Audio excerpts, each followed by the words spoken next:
Can fasting really starve cancer cells? It's a question that's been buzzing around the health community, and today we're diving deep into this fascinating topic.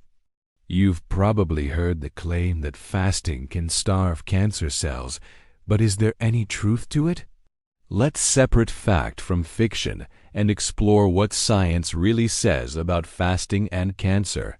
First, let's bust a common myth. Cancer cells don't actually starve during fasting. In fact, they're incredibly adaptable and can often find alternative fuel sources when glucose is scarce. So, if fasting doesn't directly starve cancer cells, what's all the fuss about? Well, it turns out that fasting might have some surprising effects on our bodies that could indirectly impact cancer growth. When we fast, our bodies undergo a process called autophagy, essentially cellular spring cleaning. This process helps remove damaged cells and cellular components, potentially reducing the risk of cancer development. But that's not all. Fasting has been shown to lower insulin levels and reduce inflammation in the body. Why does this matter? Because both high insulin levels and chronic inflammation have been linked to increased cancer risk. By addressing these factors, fasting might create an environment that's less hospitable to cancer growth. Now, you might be wondering, does this mean everyone should start fasting to prevent or treat cancer? Not so fast. While the research is promising, it's still in its early stages.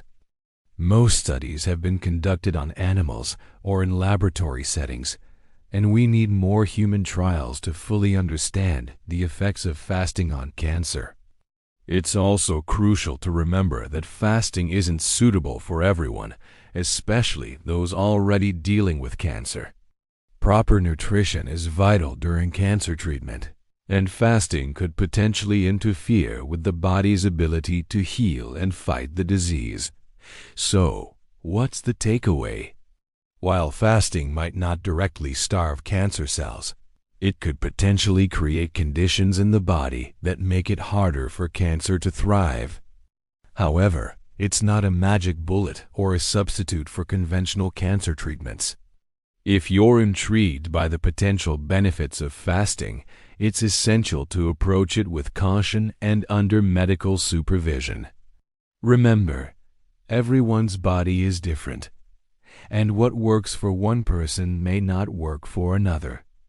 As we continue to unravel the complex relationship between fasting and cancer, one thing is clear: our bodies are incredible, and there's still so much to learn. So, keep an open mind, stay informed, and always consult with healthcare professionals before making significant changes to your diet or lifestyle. What are your thoughts on fasting and cancer? Have you ever tried fasting for health reasons? Share your experiences in the comments below, and don't forget to subscribe for more myth-busting health content. Until next time, stay curious and take care of yourself.